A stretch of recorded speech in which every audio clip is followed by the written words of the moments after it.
We then see the same woman with short black hair again, and I will say it once again, she's likely Yona's sister, and she looks utterly distraught that Yona was rescued safely. The reporter details that there is suspicious rumor going around.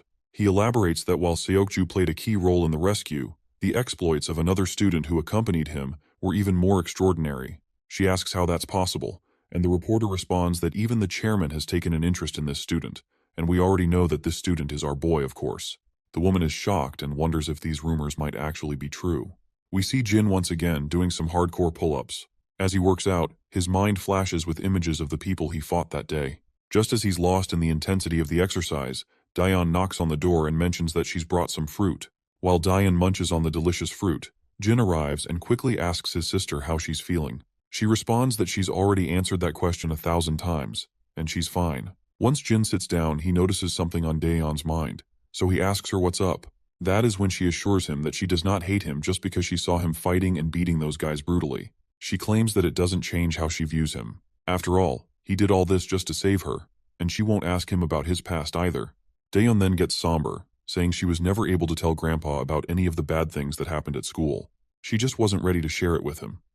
But now, she feels more relaxed, as if she can open up about anything. Suddenly her phone rings. It's Yona on the call, so she grabs the phone and heads to her room while still on the call. A while later, we see Yona sitting in front of Jin, who quickly tells him to take a seat as well. Jin sits down and asks why she wanted to see him. Yona explains that she wanted to apologize for putting Dayan in such a dangerous situation. Even though she's already apologized before, she wanted to say it to him personally. She explains that Seokju will also come to apologize in person once he's better. She also wants to thank Jin for saving her as well. Jin makes it clear that he only went to rescue Dayan, not Yona. She shrugs, saying that it doesn't change the fact that she was saved thanks to his intervention. Once she's finished, Jin asks if there's anything else she wanted to say. Yona admits that she also wanted to let him know that they will stop investigating his background, so she is hoping that he is not too mad that they tried to dig into his past. She then lets out a sigh, and explains that she couldn't ignore the fact that all of his documents were forged. After a recent kidnapping attempt in America, it raised some red flags for her. She's been in many tough situations since she was little because of who she is. She says that although they never figured out the truth behind his fake records, she won't be investigating it further. Jin starts to leave, saying if there's nothing else, he'll be on his way. Yona looks startled and asks if he could spare a couple of hours because her grandpa wants to meet him and thank him in person. While Jin is heading back, he replies that there's no need for that since he wasn't there to rescue her in the first place. Yona falls silent, and Jin heads home, walking down the dimly lit, gloomy alleys late at night. As he walks, we see a familiar person over that street. As the scene zooms in, we see that this is one of Mr. Cha's lackey, who has been brutally shot in the gut, and it does not take long for our boy to recognize who this man is. The man is barely holding on to his life, but makes sure to start berating Jin, blaming him for putting his gang in danger. He explains that they were already struggling after Jin exposed the Kim family. Then, their boss also helped our boy by tipping off the location of the Goseong cartel, which stirred up trouble between the Goseong cartel and their gang. Mr. Cha's turf is now under attack. His friends and lackeys have already been killed, and the Goseong cartel leader made sure to personally visit Dushik Cha. When Goseong finally faces off with Cha, he throws a verbal jab, asking why he doesn't just give up before making a fool of himself in front of his men.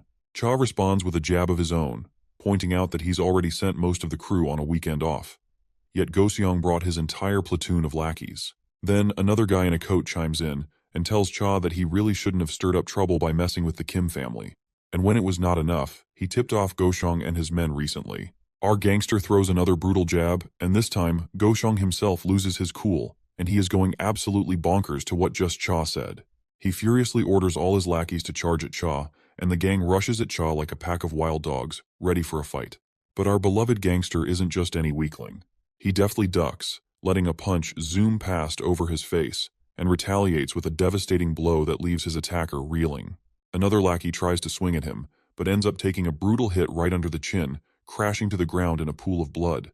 Goseong grits his teeth in frustration while Cha continues to drop lackeys as if they're mere flies. Suddenly, Cha takes a brutal jab with a stick from behind. He groans in pain but quickly recovers, throwing a punch in return that sends his assailant crashing down for the count. Even though Cha manages to take out a bunch of guys, the sheer number of lackeys is overwhelming. It's clear that despite his skill, he won't be able to take them all down like this. Our beloved gangster takes his stance, knowing he's up against copious amounts of people, and is furious that Goseong brought so many guys when he knew Cha does not have most of the men in the club. He can't help but smirk when he thinks about our boy, and wonders if he has saved his little sister by now. With the speak of the devil, Jin arrives outside the club. The lackeys standing guard tell him to get lost, but Jin isn't about to take orders. He delivers a brutal kick to one of them, sending him crashing to the ground and leaving the other two speechless at Jin's audacity.